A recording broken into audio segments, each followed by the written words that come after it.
Y ya vamos a oír algo sobre estos pedagogos, creo, la presentación que va a seguir ahora. Así que muy bienvenido y la palabra es tuya. Vale. Pues muchas gracias a todos los que han organizado el acto, gracias a mi amiga Inger por darme la posibilidad de participar en estas jornadas, además en tan buena compañía.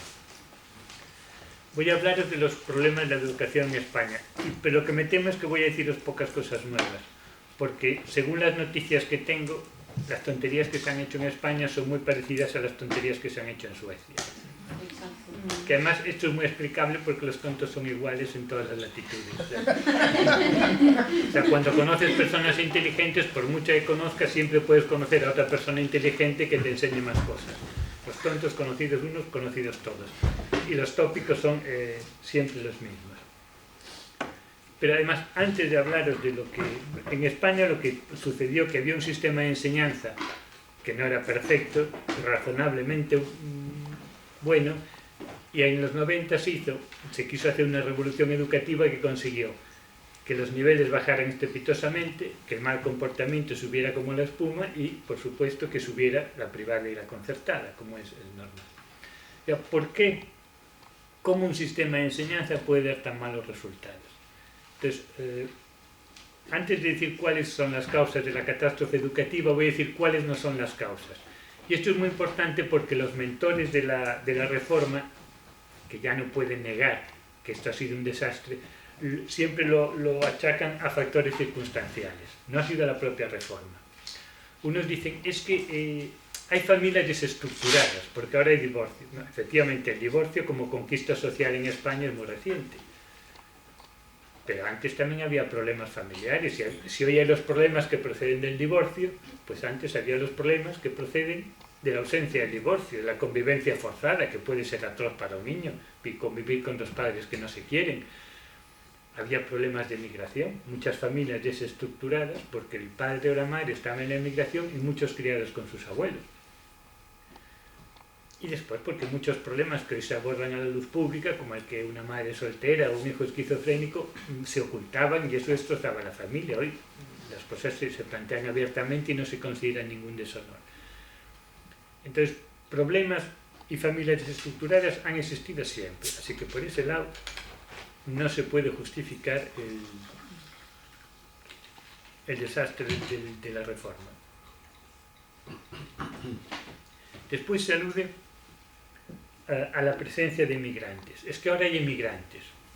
Pero aludir esto, hay varias falacias. Primero, creo que achacar un problema social a la presencia de inmigrantes es fomentar la xenofobia.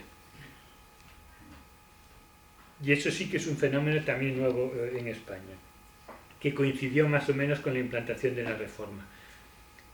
Pero sigue siendo una falacia, porque un inmigrante, si lo educas y le enseñas, será una persona educada e instruida. Si no le educas ni le enseñas, será ignorante y maleducado. Exactamente lo mismo que un aborigen. El inmigrante no es un ser que venga de otra cultura. A veces habla, es que vienen inmigrantes hispanoamericanos, como si un niño boliviano viniera de ofrecer sacrificios a los dioses aztecas. En una situación parecida a la nuestra, solo que más pobre y busca otro. Y además, que hay otra cosa. Voy a hablar no de la migración del este, que suelen estar mejor formados, pero de hispanoamericanos. Tienen ya dos cosas buenas que no tienen los niños españoles. Primero, saben pedir las cosas por favor, lo cual ya es, y saben la tabla de multiplicar.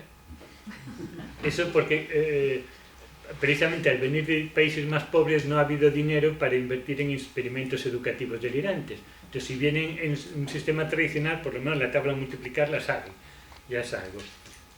Lo malo es que luego lo de pedir por favor se les olvida, porque claro, los malos modales son algo muy, muy contagioso. Y además que hay otra cosa, España es muy grande, muy variado, hay institutos en pueblos, institutos en ciudades, institutos rurales, institutos en villas marineras, institutos que tienen inmigrantes, institutos que no. O sea, cuando ha habido un descenso tan total en todos los institutos, en circunstancias muy variadas sociales, no se puede achacar el resultado de las circunstancias sociales, sino a que la reforma era mala. Pero eso es lo que nadie está dispuesto a admitir. Y además hay otra cosa, que la reforma no se puso de repente en todos los institutos de España. Se empezó a hacer unos, en unos sí y en otros no. Y ya mientras coexistieron los dos sistemas se notaba perfectamente que el anterior salía mejor preparados que en el nuevo. Institutos relativamente cercanos geográficamente, o sea que la diferencia no podía ser explicada por circunstancias sociales, pero ese hecho también se negó. Se negó porque en el fondo no eran unas ideas científicamente controlables, sino una pura ideología. Y además, vamos a poner ejemplo, y también si no es que salíamos de una dictadura, bueno, salir de una dictadura no es razón para hacer una enseñanza delirante. Y además vamos a poner el ejemplo de Suecia. Suecia no emergió de ninguna dictadura. En Suecia el divorcio y otras conquistas sociales son mucho más antiguas. También tiene inmigración y las tonterías y el resultado de las reformas, por las noticias que tengo, fue igualmente catastrófico. Pero además, esta manera de argumentar de los defensores de la reforma, o sea, aludir no a la perversión del sistema, sino a circunstancias coyunturales, yo creo que es claramente de mala fe. Primero, mala fe dialéctica, o sea, yo siempre que he entrado en discusión jamás se me ha rebatido si no se me han hecho juicios de valor sobre mi persona. Que soy un reaccionario, un nostálgico, claro, que quiero volver al franquismo, es decir, pero vamos a ver, si yo enseño ecuaciones de segundo grado y durante el franquismo se enseñaba ecuaciones de segundo grado, no quiere decir que las ecuaciones de segundo grado sean franquistas. No, pero es que la gente, defendiendo lo indefendible, razona así. Y es mucho más fácil hacer juicios. De todas formas, hay que decir que hace 10 o 12 años se me llamaba fascista, ahora menos y con la boca más pequeña, o sea que de alguna manera va calando. Pero hay más cuestión de mala fe por otra razón, porque la mayoría de los que cantan las excelencias del sistema educativo llevan a sus hijos a la enseñanza privada. Es como si un ingeniero nos quiere convencer de lo seguro que es su avión. Subiros que es muy seguro, y usted no, yo mejor me quedo en tierra. Hay bastantes razones para dudar de la buena fe del ingeniero, ¿no? Bueno, el propio Álvaro Marchesi, que es el padre del despropósito, que tiene un hijo en Brasil, dice que se preocupa mucho de su hijo y tan es así que le llama 3 veces por teléfono por semana 3 veces a la semana por teléfono, para tomarle la lección. Que a mí me parece muy bien, es de un padre ejemplar, pero claro, con su propio hijo los métodos tradicionales, los experimentos con los hijos de los demás, que son mucho más divertidas, con los hijos de los pobres, ¿no? Entonces, si los cambios en España en general han sido para bien, de una dictadura pasamos a una democracia, de una pobreza a una prosperidad, quiere decir que no se puede achacar a situaciones sociales. Es un despropósito que se podía haber evitado. Se podía haber evitado no invirtiendo más dinero, no se invirtió, no, invirtiendo más sentido común. Se podía haber hecho más barata y más sensata. Y sobre todo, lo que es importante, escuchando a los profesores, porque ni a los profesores de instituto, ni muchos profesores de universidad que han escrito y han pensado sobre el tema o que han sido profesores de instituto, se les consultó. Y había gente muy ilustre, que eran profesores de instituto, eso ni caso. Son unos seres que tienen unas ideas que no tienen nada que ver con la realidad y a los que están en contacto con la realidad ni se les escucha. Entonces, aclarado cuáles no son las causas, que no son las circunstancias sociales en un sistema disparatado, vamos a ver por qué es disparatado. Lo primero, porque proclama un derecho cuya conculcación es castigada. Decimos, protegemos la libertad sexual, pero la violación no se puede castigar porque obedece a impulsos incontrolables. Bueno, vale, entonces la libertad sexual no está garantizada. Garantizamos la propiedad privada, pero el robo no se castiga, ¿no? O se castiga al ladrón con todo lo doloroso que puede ser mandar a una persona a una cárcel, o hay que renunciar a decir que la propiedad privada está protegida. Entonces, se proclama un derecho a estudiar que en la práctica no funciona. No, porque si unos alumnos boicotean una clase, el derecho de esos alumnos boicoteadores se supone que está por encima de los alumnos que quieren aprender. O sea, si uno no puede aprender por unos alumnos que boicotean, tiene que aguantarse. Y la ley protege más a los boicoteadores que a los que quieren aprender. Incluso se ha dado caso de agresiones en institutos que al final el alumno agredido ha tenido que cambiar de centro. No se supone que tendría que ser el alumno agresor. No, porque el alumno agresor actúa por lo visto movidos por condicionamientos incontrolables. Que es otra falacia. Porque ningún alumno, por agresor que sea, vuelve lleno de cardenales a su casa porque se ha metido con los que son más fuertes que él. O sea, por muy agresivo que seas, ante los más fuertes que tú recuperas la cordura. Pero no, el alumno agredido ha marchado y el matón queda dueño del campo. O sea que no existe el derecho a estudiar, aunque se proclame como derecho, en cuanto que la conculcación de ese derecho no está castigada. Después, no existe educación obligatoria. Se proclama la educación obligatoria y uno tiene que estar matriculado, pero no es obligatorio estudiar. Lo que decíamos antes, se pasa de curso. No es obligatorio acatar unas normas que son obligatorias en cualquier lugar público, pero se han oído cosas en las aulas que bastaría para que le echaran a uno de una taberna. No se puede porque, claro, el alumno tiene derecho a estudiar. Si el profesor sufre groserías, que lo lleve con paciencia. No es obligatorio pedir disculpas. Claro, se puede expulsar por 3 días, pero aquí yo también soy de los ancianos que hizo el servicio militar obligatorio. Si el mal comportamiento se castigara con 3 días de permiso, todos nos portaremos mal. Como el niño no quiere estar, expulsarlo por unos días es un premio, no un castigo. De manera que el sistema de enseñanza proclama un derecho que no protege y proclama una obligatoriedad que no obliga. El tercer punto es eso, confundir estar escolarizado con estar encerrado. Hay gente que llega a los 16 años sin saber el sistema métrico decimal, escribiendo con falta de ortografía. Decir por favor y muchas gracias ya es para nota, ¿no? Ese alumno no está escolarizado, está encerrado entre 4 paredes, eso no es escolarizar. Si un alumno quiere aprender y no puede por culpa de los boiquetadores, no es estar escolarizado, porque es confundir el problema de meterlos en un aula para que no estén en la calle, con lo cual solucionas un problema de orden público, pero no es escolarizar. Por cierto que eso también es un tópico que usan mucho los defensores de la reforma. Dicen, bueno, sí, ha descendido el nivel, qué duda cabe, pero ha llegado a todo el mundo. Digo, bueno, vamos a ver. Vamos a trasladarlo al plano de la medicina en que todos somos muy pragmáticos. Vamos a poner la medicina A y la medicina B para curar una misma enfermedad. La medicina A cura en menos tiempo y con menos efectos secundarios. La medicina B en más tiempo y con más efectos secundarios. Claramente es mejor la medicina A. Ah, no, pues la medicina B llega a todo el mundo. Bueno, con eso me dices que el laboratorio que fabrica B tiene mejores circuitos de distribución, pero no que sea mejor medicina. Entonces, si el sistema anterior aprendía más, era mejor. ¿Que este llega a todos? Bueno, porque se han hecho más centros, pero eso se podría haber hecho que en esos centros nuevos se aplicara el sistema antiguo. Y además, la medicina también llega a todos. Y nadie admitiría, bueno, como llega a todos, hay que admitir que va a haber más operaciones fallidas, más errores médicos, más infecciones. Claro, llega a todos, hay que bajar el nivel de la asistencia, pues no se entiende por qué. Entonces, llega a todos en el sentido que todo el mundo está encerrado en un aula y no crea un problema de orden público, pero eso no es estar escolarizado. O sea, el tercer tópico o error grave es confundir estar escolarizado con estar encerrado.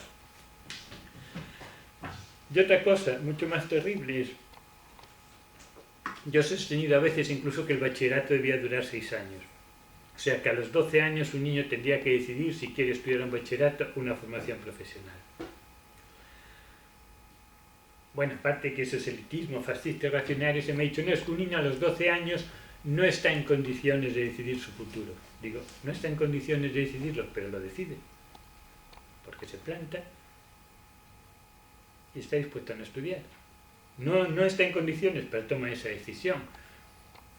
Entonces, una vez que la toma, la alternativa no es hacer el bachillerato, no lo haces. Una vez que ya no va a hacer nada, que siga sin hacer nada o darle otra alternativa. Pero lo grave no es eso. Al tenerlo encerrado, se dedica a molestar a los demás.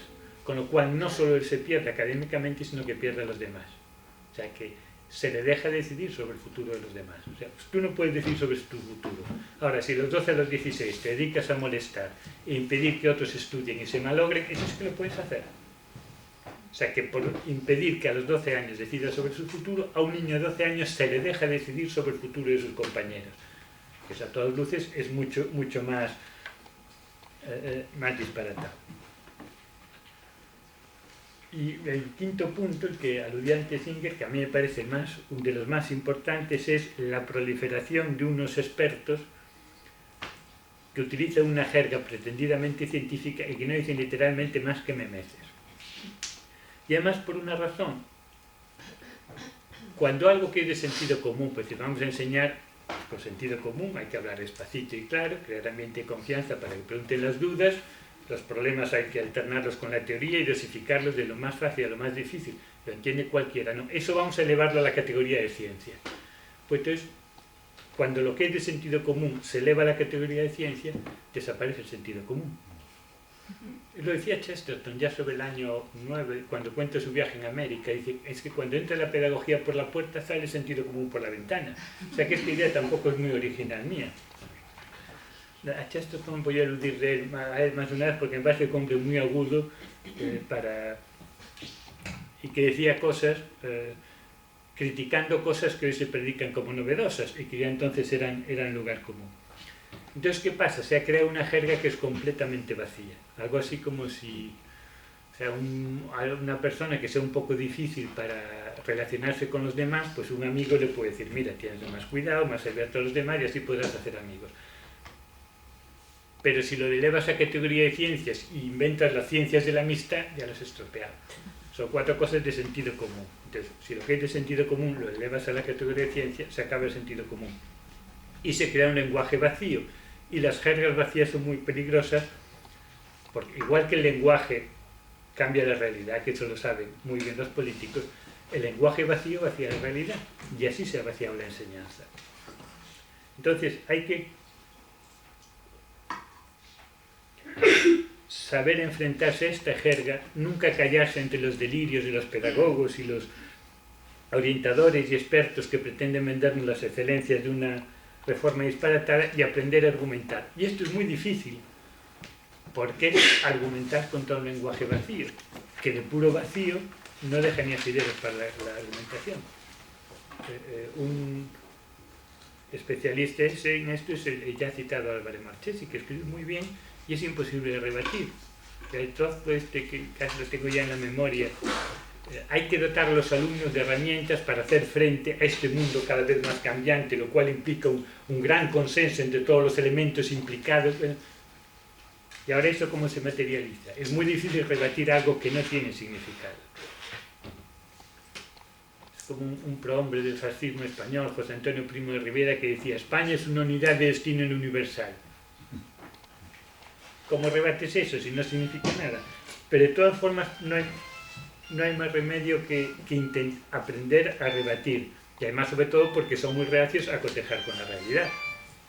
O sea, si yo digo que los elefantes son de color rosa, es una tontería, pero como es una frase que tiene significado, aunque sea falsa, vamos a ver un elefante y vemos que no es cierto, que no es de color rosa. Cuando el lenguaje es tan vacío no se puede ni cotejar con la realidad, es invulnerable al razonamiento. Pero aún así hay que hacer un esfuerzo para enfrentarte a estas estupideces. Y ojo, no descansar nunca y decir que las estupideces se descalifican por sí mismas. No, las estupideces tienen efectos multiplicadores. Yo lo dije, un ejemplo que me gusta mucho es: la estupidez se parece mucho a la máquina del movimiento continuo que buscaban hasta el siglo XIX los físicos, porque es algo que va generando su propio combustible sin desgastarse jamás. Y mucha atención, que ninguno somos invulnerables al virus. Yo a veces he oído profesores sensatos, racionales, que se han infectado el virus de la pedagogía y lo empezaron a hacer fatal. O sea que no solo hay que descalificar, luchar contra ella porque no se descalifica por sí mismo, tiene efectos multiplicadores, sino que hay que cuidarse mucho porque ninguno somos invulnerables. Entonces, vamos a ver algunas de las técnicas que tienen para vaciar el lenguaje. Uno muy típico es plantear falsas alternativas. Es decir, no hay que enseñar cosas, no, eso es obsoleto. Hay que enseñar destrezas, no conocimientos. Bueno, y ahora pregunto, ¿cómo vamos a tener la destreza de hacer la cuenta y dividir si no tenemos el conocimiento de la tabla de multiplicar? ¿Cómo vamos a tener la destreza de traducir un texto latino si no tenemos el conocimiento de las declinaciones y conjugaciones latinas? ¿Cómo vamos a tener la destreza de hacer un análisis sintáctico si no sabemos lo que es el conocimiento que nos permite distinguir un verbo de un adverbio y de una preposición? Pero además, otra cosa que le sucede a los pedagogos es que funcionan como adolescentes. El adolescente normalmente llega pensando que antes de llegar al mundo, el mundo vivía en tinieblas. Todos los que tenemos hijas sabemos que a los 14 años nos dice nuestra hija: papá, ¿tú qué sabrás lo que es el amor? Yo no entro ni a discutir.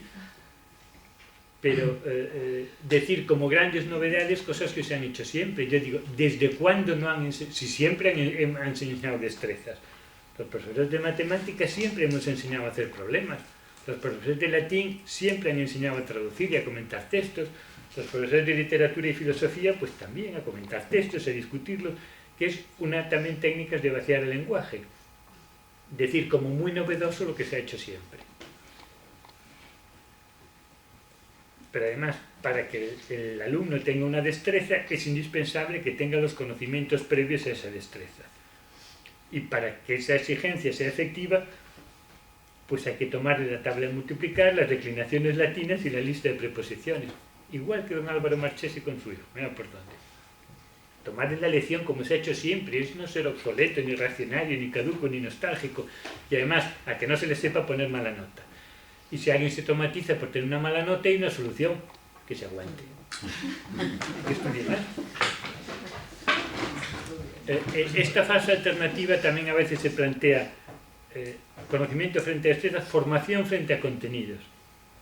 Lo importante no es saber contenidos, y eso se desprecia. A veces erudición libresca, primero como si la erudición fuera mala y como si aprender los libros fuera algo malo. En el fondo es un desprecio por el conocimiento. Esa es erudición libresca, pero vamos a ver. No, hay que formar personas, pero ¿cómo vamos a formar una cabeza sin darle contenidos? O sea, una cabeza formada es la que tiene los contenidos bien organizados en su cabeza, no la que carece de contenidos. Dices, vamos a ordenar esta estantería de libros, pero si no hay libros, bueno, los contenidos son lo de menos, ¿no? Si hay libros, podemos ordenarlos de una manera o de otra, pero ordenar una estantería vacía es absurdo, como formar una cabeza vacía. Y entre las destrezas, por cierto, o sea que otra vez la fase alternativa.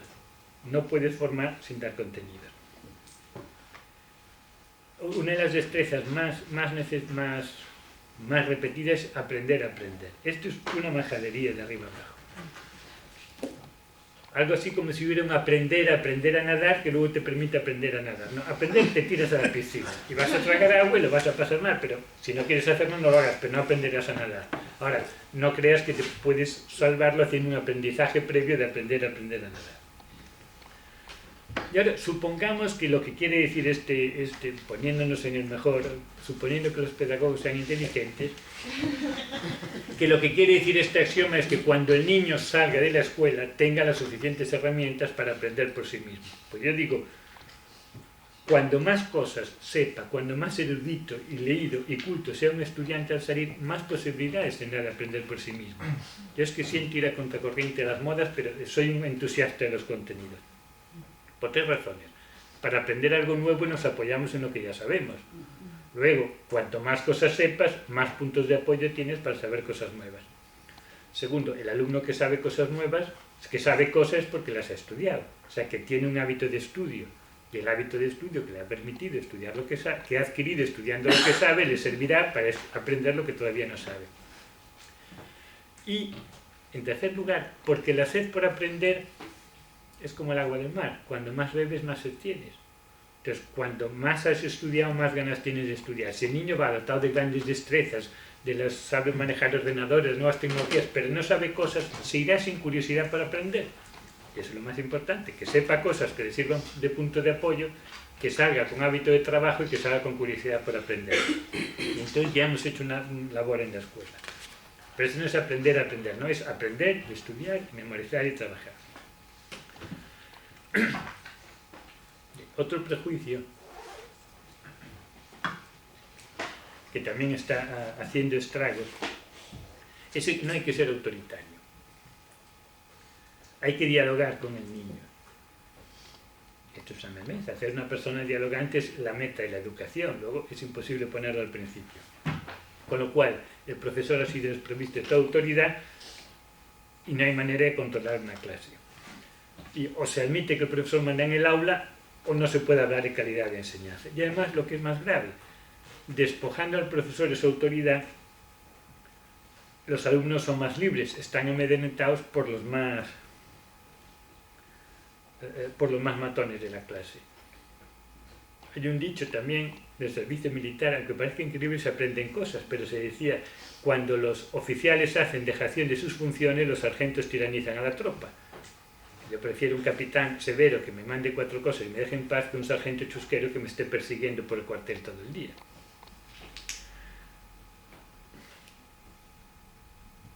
Pero además, cuando dicen que nos dicen, no, es que la autoridad hay que ganarla, no se puede imponer por ley. Ahí están confundiéndose 2 significados de la palabra autoridad.